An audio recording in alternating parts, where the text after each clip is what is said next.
نحمدہ و نصلی علی رسولہ الکریم اما بعد فاعوذ باللہ من الشیطان الرجیم بسم اللہ الرحمن الرحیم ان اللہ و ملائکتہ یصلون علی النبی یا ایہا الذین آمنوا صلوا علیہ وسلموا تسلیما اللہم صلی علی سیدنا محمد وعلی آلہ وصحبہ وبارک وسلم وصلی علیہ۔ پچھلی دفعہ لوط علیہ السلام کی قوم کے بارے میں بیان کیا گیا تھا، تو آج پھر تھوڑا سا یاددہانی کے لیے جو اس قوم کی بیماریاں تھیں، جو اس قوم میں برائیاں تھیں، برائیاں تو ان میں بے شمار تھیں۔ وہ لوگ راستوں پر بیٹھا کرتے، جو راستے سے گزرنے والے ہوتے چوک چراہوں پر بیٹھ جاتے، تو پھر کیا کرتے، وہ ان کو پتھر مارتے، چھوٹے چھوٹی کنکریاں اٹھا کے لوگوں کو مارتے، وہ تالیاں بجاتے۔ اس کے بعد ان لوگوں کا کام تھا، وہ اپنی جو مونچھیں تھیں وہ بڑھا لی، انہوں نے بڑی بڑی مونچھیں انہوں نے بڑھائی، داڑھیاں انہوں نے کاٹنا شروع کر دی۔ بے حیائی تو ان میں ویسے ہی شیطان نے پھیلا دی تھی۔ یہ کبوتر بازی کے جو شوق ہیں، یہ بھی قوم لوط والوں نے شروع کیے۔ آج بھی آپ بے شمار لوگوں کو دیکھ سکتے ہو۔ تو یہ اسی قوم کے وہ برائیاں تھیں جو بعض تو شیطان نے ان کو سکھائیں، کچھ ایسی تھی جو انہوں نے خود ایجاد کر لی۔ تو پھر اللہ نے اپنے ایک پیغمبر کو ان کی اصلاح کے لیے بھیجا۔ جب بھیجا، وہ ان لوگوں کی اصلاح کرتے، ان کو ان برائیوں سے روکتے کہ یہ جو کام تم کر رہے ہو دنیا میں نہ تو اس سے پہلے کسی نے کیا، تو نہ ایسا کام کبھی ہوا، آپ ایک نیک کام کو آپ نے ایجاد کر لیا ہے۔ تو غرور و تکبر، جب کبھی بھی آپ پیٹ بھر کر کھانا کھاؤ گے، جب بھی اللہ سبحانہ و تعالیٰ کسی کو اپنی نعمت عطا کرتا ہے تو پھر اس کا شکر بھی اس کو زیادہ بجا لانا چاہیے، لیکن شیطان یہ کبھی ہونے نہیں دیتا۔ تو جب بھی پیٹ بھر کر کھایا جاتا ہے تو پھر سستی بھی اس حساب سے زیادہ ہی آتی ہے، تو شیطان کو بھی موقع ملتا ہے بندے کو اس راستے سے ہٹانے کا۔ جب اللہ سبحانہ و تعالیٰ نے ان کو بے شمار نعمتیں دی، ان کو مال و دولت دیا، ہر چیز دی، تو وہ آہستہ آہستہ اس راستے سے ہٹنا شروع ہو گئے۔ ان نعمتوں کی وجہ سے، اس مال و دولت کی وجہ سے وہ متکبر ہوئے، ان کو غرور و تکبر اتنا زیادہ ہوا کہ اللہ کے اس پیغمبر کی بات ان پر کوئی اثر نہ کرتی۔ ان کو جو باتیں کہی جاتی وہ ان کے خلاف کرتے، تو حتیٰ کہ وہ خود کہتے، لوط علیہ السلام سے کہتے کہ جس عذاب سے آپ ڈرا رہے ہو وہ لے کر آ جاؤ، اللہ سے کہو کہ وہ لے کر آ جائے۔ وہ یہاں تک یہ گزرے لوگ تھے۔ یہی تکبر تھا، یہی غرور تھا جس نے عزازیل کو ابلیس تک پہنچا دیا، اس کو ابلیس بنا دیا۔ شیطان نے دنیا میں کوئی ایسی جگہ نہ بچی تھی جہاں پر اس نے اللہ سبحانہ و تعالیٰ کی عبادت نہ کی ہو۔ اس نے پوری روئے زمین پر اللہ سبحانہ تعالیٰ کی عبادت کی۔ اللہ سبحانہ و تعالیٰ نے اس کو وہ مقام عطا کیا کہ وہ فرشتوں کے ساتھ اٹھتا بیٹھتا تھا۔ اب وجہ کیا بنی؟ اللہ سبحانہ و تعالیٰ نے اسے اپنے دربار سے نکالا اور ابلیس کا لقب دے کر نکال دیا۔ وہ وجہ تھی آدم علیہ السلام کو سجدہ نہ کرنا۔ سجدہ نہ کرنے کی وجہ تھی وہ غرور، وہ تکبر تھا اس میں کہ میں تو دیکھو کتنا بڑا، آدم کو اللہ سبحانہ تعالیٰ نے مٹی سے پیدا کیا، اب ایسی مٹی سے پیدا کیا، تو مجھے تو اللہ نے آگ سے پیدا کیا، میں تو مٹی سے بہتر ہوا، آگ تو مٹی سے بہتر ہے۔ اگر مٹی کو اوپر سے گراؤ تو وہ نیچے کی طرف آتی ہے، آگ اوپر کی طرف اٹھتی ہے۔ تو یہ اسے غرور تھا، اس کو گھمنڈ تھا، جب اللہ سبحانہ تعالیٰ کا حکم آ گیا، سر تسلیم خم کرنے کے بجائے اس نے سب فرشتوں نے سجدہ کیا، اس نے سجدہ نہ کیا، بیٹھا رہا، انکار کر دیا۔ جب اللہ سبحانہ تعالیٰ نے اس سے پوچھا کہ بتا کہ تجھے کس بات نے اس چیز سے روکا کہ جب میرا حکم آیا سجدے کا تو تُو نے آدم کو سجدہ نہ کیا، تو اس نے کہا یا اللہ میں تو اس سے بہتر ہوں، تو نے اس کو مٹی سے پیدا کیا، پھر مجھے آگ سے پیدا کیا، تو میں کیوں کر اسے جو مجھ سے کمتر ہے اس کو سجدہ کروں؟ تو پھر اللہ نے کہا تیری اتنی اوقات تو میرے حکم کی نافرمانی کرے؟ اللہ نے اس کو دھتکار دیا۔ پھر جب آدم علیہ السلام کو جنت سے نکالا گیا، آدم علیہ السلام نے اللہ سبحانہ تعالیٰ کی طرف رجوع کیا، استغفار کیا، لیکن اس نے پھر بھی جب اللہ کی بارگاہ سے نکالا گیا پھر بھی اس نے اللہ کے حضور استغفار یا معافی کی طلبگاری نہ کی، اس کا غرور تھا، حتیٰ کہ قیامت تک کے لیے اللہ سبحانہ تعالیٰ نے تو پھر قیامت کے بعد تو اس کو جہنم، اس کا پکا ٹھکانہ جہنم ہے۔ تو یہی حال تھی اس قوم کا کہ اس غرور و تکبر نے کہ نبی کی بات کو نہیں مان رہے، جو کچھ وہ کہہ رہے ہیں ان کو خوف تک نہیں ہے، برائی سر عام کر رہے ہیں، تو پھر کہہ رہے ہیں کہ آپ جس عذاب کی بات کر رہے ہیں وہ عذاب لے کر آ جاؤ۔ اسی غرور و تکبر کی وجہ سے اللہ سبحانہ و تعالیٰ نے جب وہ شیطان کے راستے پر چلے، انہوں نے عذاب کی کہا کہ عذاب لے آؤ، تو پھر اللہ نے وہ عذاب نازل کیا، جس طرح اللہ نے سبحانہ و تعالیٰ نے قرآن میں فرمایا کہ نہ وہ اس سے پہلے کسی امت پہ عذاب آیا تھا تو نہ ان کے بعد وہ عذاب آیا۔ تو جب عذاب آیا ان کی بستی کو الٹا گیا، تو پھر اللہ سبحانہ و تعالیٰ نے موسلا دھار بارش، وہ بھی پانی کی بارش نہ تھی، وہ بھی پتھروں کی بارش تھی، وہ کنکریاں تھی، جس طریقے سے اللہ نے قرآن میں فرمایا کہ تہ در تہ ان کی وہ بارش تھی، پھر ہر پتھر پر نشان بھی لگا تھا، وہ نشان زدہ پتھر تھا، تو ان لوگوں پر وہ پتھر پڑتے، اتنے پڑے کہ تہ در تہ وہ اس بستی والوں پر، وہ تقریباً کوئی 5 بعض کے نزدیک وہ 5 شہر تھے اور بعض روایتوں کے مطابق وہ 7 شہر تھے، وہ سب کے سب اس عذاب کی وجہ سے وہاں سب کے دب کے رہ گئے۔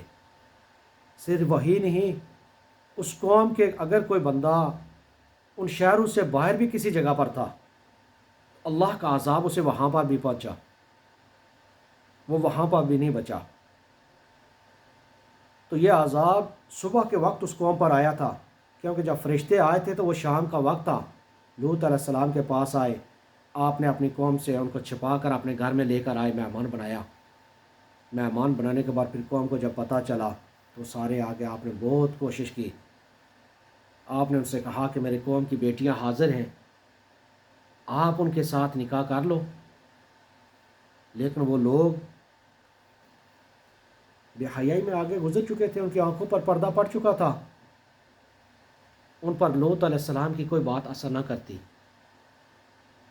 بے شرمی کی انتہا تھی، یہاں تک انہوں نے کہا کہ آپ کو تو پتہ ہے ہمیں آپ کی عورتوں سے کچھ لینا دینا نہیں۔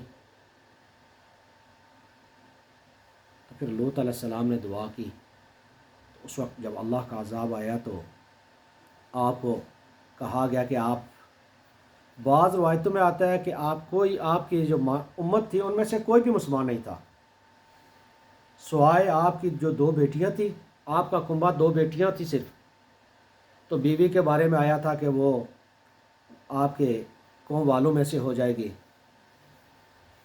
اس میں بھی مختلف روایات ہیں۔ تو آپ کو کہا گیا، تو جب آپ نے پھر رات کے وقت، ایک روایت کے مطابق کہ آپ کی بیوی پیچھے ہی رہ گئی تھی، پھر ایک دوسری روایت کے مطابق ہے وہ بھی آپ کے ساتھ ہی جا رہی تھی، جس طریقے سے آپ کو حکم ہوا تھا کہ جب آپ جائیں تو پیچھے مڑ کر نہ دیکھیں۔ تو جب آپ اپنے کنبے والوں کو لے کر نکلے وہاں سے، تو اللہ کا جب عذاب آیا، صبح کا وقت تھا، تو آپ کی بیوی نے پیچھے مڑ کر دیکھا اور صرف اتنا کہا، ہائے میری قوم، یہ اس کے الفاظ تھے، تو ایک پتھر آیا جو اس کو لگا اور وہاں پر وہ ختم ہو گئی۔ تو وہ عذاب جو تھا وہ خالی اس بستی کے رہنے والوں پر، ان لوگوں پر ہی نہیں آیا، وہاں پر جو جانور بھی تھے، جو کچھ بھی تھا، وہ سب کا سب اس عذاب کی نظر ہوا۔ وہاں پر کوئی چیز نہیں بچی۔ بحر مردار، ڈیڈ سی جس کو کہتے ہیں، اللہ کی نشانیوں میں سے وہ نشانی آج بھی موجود ہے۔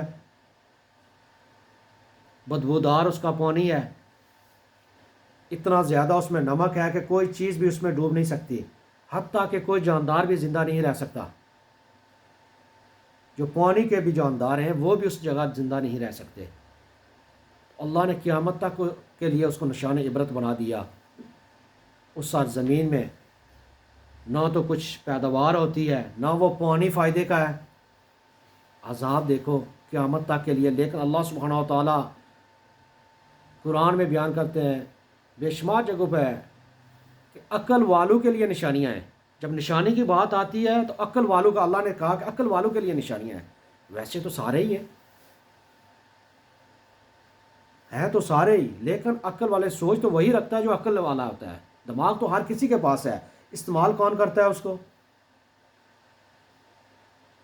تو اہل عقل کے لیے نشانیاں ہیں کہ دیکھو کس طریقے سے اللہ کی نافرمان، جس نے اللہ کے نبی کو جھٹلایا، پھر اللہ سبحانہ تعالیٰ کا جو عذاب آیا۔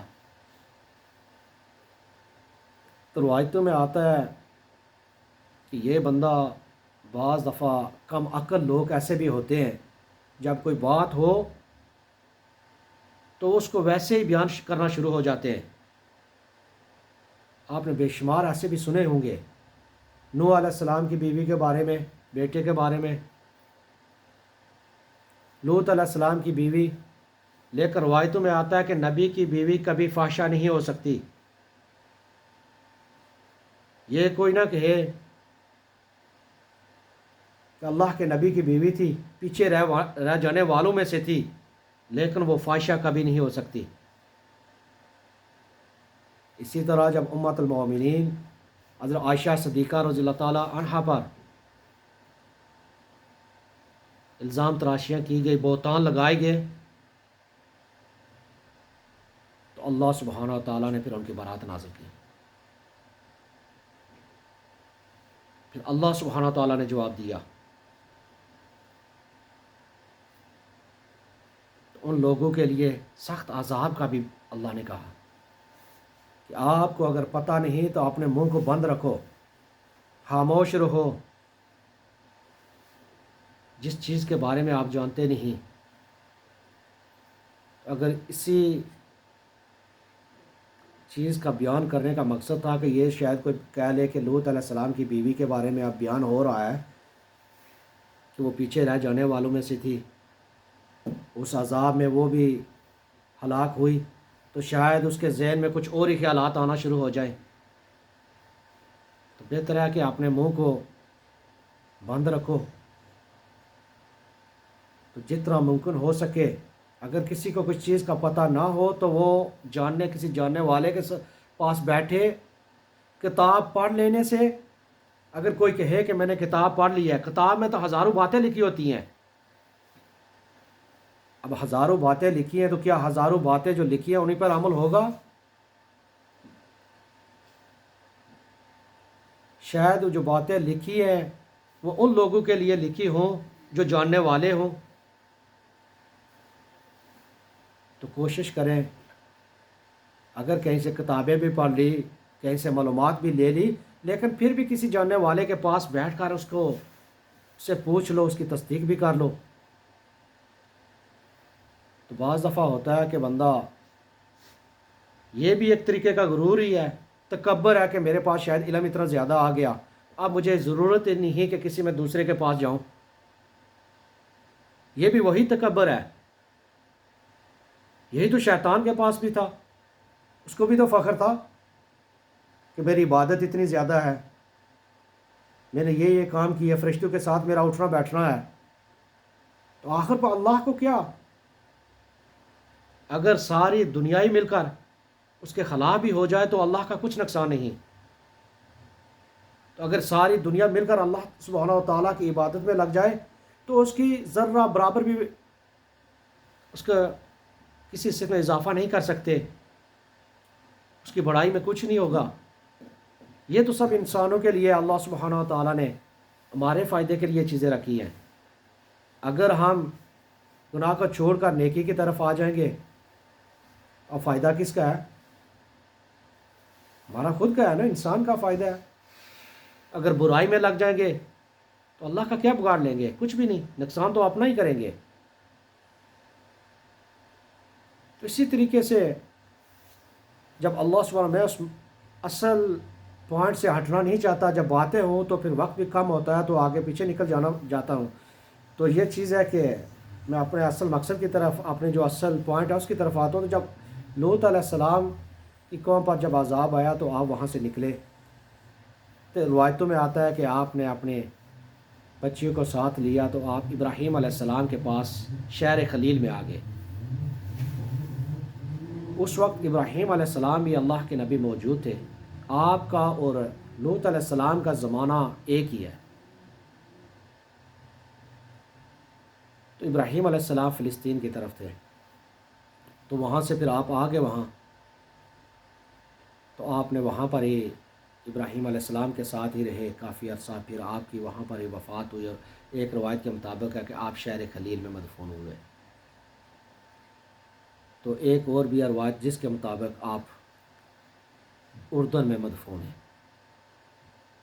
لیکن اس کے بارے میں اختلاف ہے، واللہ عالم۔ تو اللہ سبحانہ و تعالیٰ نے بے شمار مقامات پر قرآن میں بیان فرمایا۔ اللہ سبحانہ و تعالیٰ نے فرمایا، اے نبی، ابراہیم علیہ السلام کے مہمانوں کا ذکر سناؤ، ابراہیم علیہ السلام کے مہمانوں کا ذکر بتاؤ۔ اب ہمیں بتانے کا مقصد کیا تھا؟ وہ قوم تو تقریباً 35 صدیاں پہلے گزر چکی ہے۔ اللہ سبحانہ و تعالیٰ نے بتایا، نبی ان کو ابراہیم علیہ السلام کے مہمانوں کا ذکر بتاؤ۔ بتانے کا مقصد یہ ہے کہ ان قوموں کے جو کچھ ان پر بیتی، جس طریقے سے اللہ سبحانہ و تعالیٰ کے عذاب ان قوموں پر آئے، ہم ان سے عبرت حاصل کریں۔ وہ قوم جو وہ قومیں کرتی تھی جس کی وجہ سے اللہ سبحانہ و تعالیٰ نے ان کو تباہ و برباد کیا، ہم ان سے بچ سکیں۔ ابن عباس رضی اللہ تعالیٰ عنہ سے روایت ہے کہ نبی کریم صلی اللہ علیہ وسلم نے فرمایا، اگر کوئی لوطی عمل کرتا پاؤ، کوئی ایسا بندہ جو قوم لوط کے عمل والا ہو، جو مردوں کے ساتھ لواطت کرتے تھے، تو اس کو قتل کر دو، صرف دونوں کو قتل کر دو، ایک کو نہیں، دونوں کو۔ پھر اسلاف کی بے شمار قول ہے۔ امام اعظم ابو حنیفہ رحمۃ اللہ تعالیٰ عنہ کا قول ہے کہ اگر کوئی ایسا بندہ ہو جو قوم لوط کا عمل کرتا ہو تو اس کی سزا کیا ہے؟ اس کو ایک اونچے پہاڑ سے نیچے گرا دو، اس کو پہاڑ سے گرانے کے بعد اس کو پتھر مار کر اس کو ختم کر دو، اس کو سنسار کر دو۔ اسی طرح باقی بھی ہیں کہ کسی کے نزدیک اس کو پتھر مار کر ختم کرنا چاہیے، اس کو سنسار کر دینا چاہیے، ان دانوں کو ہی سنسار کر دینا چاہیے، تاکہ جو برائی وہ عمل کر رہے ہیں وہ برائی تو پھیلے گی، تو باقی جو لوگ ہیں اس سے نشان عبرت حاصل کریں، اس برائی کا قلعہ کما ہو اس کو روکا جا سکے۔ تو یہ تو قیامت قریب نبی کریم صلی اللہ علیہ وسلم نے فرمایا تھا، جب قیامت قریب کا وقت ہوگا تو میری امت میں سے ایسے گروہ ہوں گے، میری امت میں بھی ایک گروہ لوطی ہوگا۔ میں نے پچھلی دفعہ بھی یہ بیان کیا تھا، جو اس عمل پر طاقت رکھتا ہوگا وہ مرد کے ساتھ لواطت کرے گا، بعض نظر کے ساتھ کریں گے، کسی کی طرف دیکھیں گے تو ان کی خواہش یہ ہوگی، بعض سلام دعا کریں گے، گلے ملیں گے، لیکن ان کے دل کے اندر یہ خواہش ہوگی قوم لوط والی، وہ اس وجہ سے ملیں گے، وہ اس وجہ سے کسی کو سلام کریں گے۔ تو وہ تینوں گروہ قیامت والے دن قوم لوط کے لوگوں میں سے اٹھائے جائیں گے۔ نبی کریم صلی اللہ علیہ وسلم نے فرمایا کہ دنیا میں جس سے تمہیں محبت ہے قیامت والے دن آپ اسی میں سے اٹھائے جاؤ گے. حساب کتاب وہاں سے ہوگا. اگر کوئی ایک مسلمان ہے لیکن اسے محبت تو کفار کے ساتھ ہے، تعریفیں تو وہ کفار کی کر رہا ہے تو مسلمان ہے، مسلمان گھرانے میں پیدا ہوا، اٹھنا بیٹھنا مسلمان کے ساتھ ہے، لیکن مسلمان کے ساتھ اس کی عداوت ہی اتنی ہے، اس کی نفرت اتنی زیادہ ہے، وہ ہر بات میں اس میں نقص ڈھونڈے گا، لیکن کفار کی تعریفوں کے پل باندھے گا. اب کفار میں جتنی مرضی خوبیاں ہی کیوں نہ ہو جائیں، ہے تو کفار سب سے بڑی یہی ہے خوبی. اس کو کیا کرنا ہے، اس کا آخرت میں تو اس کا کسی عمل کا اس کا فائدہ نہیں ملے گا. اگر اسے فائدہ ہوگا، اگر جس کسی کو ہوگا تو وہ اسلام کی وجہ سے، ایمان کی وجہ سے ہوگا. تو اب اس کی تعریفیں کرنے کا، اس کی تعریفوں کے پل باندھنے کا مقصد، جو بندہ جس چیز سے زیادہ محبت، پیار و محبت کرتا ہے، تعریفیں بھی اسی کی کرتا ہے. تو کون چاہے گا کہ قیامت والے دن جب ہمارا حساب کتاب ہو، جب ہمیں اٹھایا جائے تو ہم ان لوگوں میں سے اٹھیں، کوئی کفار میں سے اٹھے، کوئی کہیں سے اٹھے. بھائی اگر تعریفیں بھی کرنی ہے، محبت بھی کرنی ہے تو کرو نبی کریم صلی اللہ علیہ وسلم کے ساتھ. تعریفیں کرنی ہے تو کرو صحابہ کرام کی، کرنی ہے تو اسلام کی بیان کرو. ٹھیک ہے گنہگار ہی صحیح، اگر مرنے کے بعد کل قیامت والے دن اٹھائے جائیں تو مسلمانوں میں سے تو اٹھائے جائیں گے.